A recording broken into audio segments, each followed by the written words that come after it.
What do you think about this car? Have you already driven this one?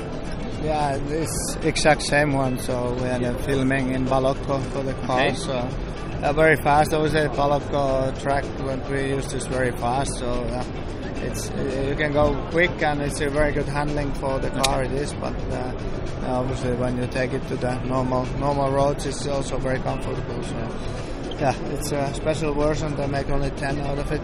New spoilers and more horsepower, less weight. So.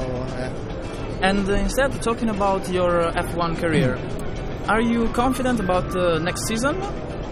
This season, I guess. Yes. Obviously, I don't know where we're gonna slot in. I think a lot of teams will be very close to each other, so we'll see in a bit more than 1 week where we are in the first race and go from there. But it's kind of a never-ending story to try to improve and make the cars faster. So far, it felt good in the testing, and what we're gonna get, that's we will see. Do you get well with Antonio as a driver, as a team, let's say, teammate?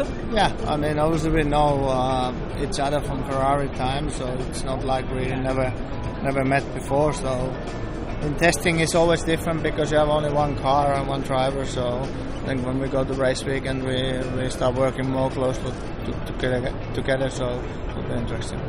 Do you have any particular target for Melbourne race? We want to do well, obviously, but first we need to see where we are against the others, and we'll go from there. Okay, thank you.